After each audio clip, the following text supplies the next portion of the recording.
We're good? Okay. So what's your name? My name is Margaret Alexander. And Margaret, what kind of artist are you? I do sculpture, I do glasswork.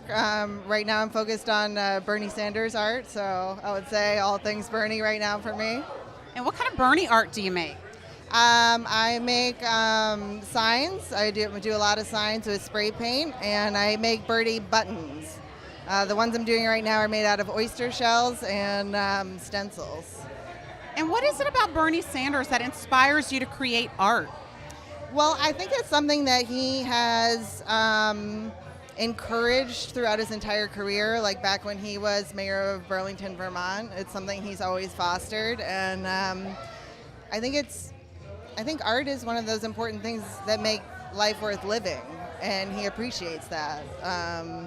And I think that really gets to the core of what he's about, is making people's lives better, and art is a big part of that. So what brought you out tonight to the Bern the System Art Show here at the Fridge?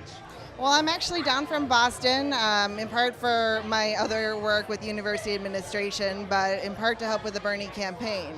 And so I want to help promote and support all the activities that are going on. We had a march on May 29th through downtown DC that was very well attended and very well received by the DC population. So DC is the last primary, and I think it would be a surprise win if Bernie won DC, and it would be great momentum going to the convention.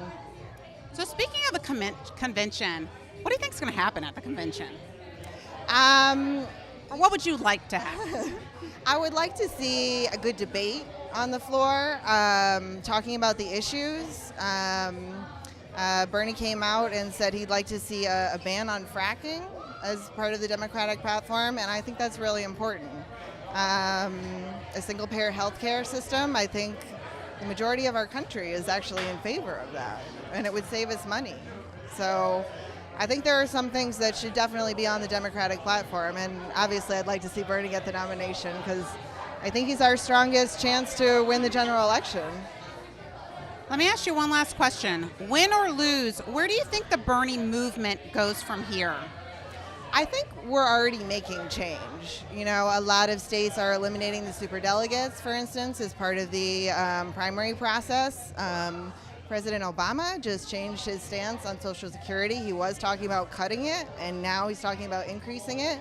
And I think Bernie has had a lot to do with changing the conversation and pointing out that the American people need change. We wanted it back in 2008, and we didn't really get it. So we need it now just as much, if not more, than we did before. Excellent. Thank you so much.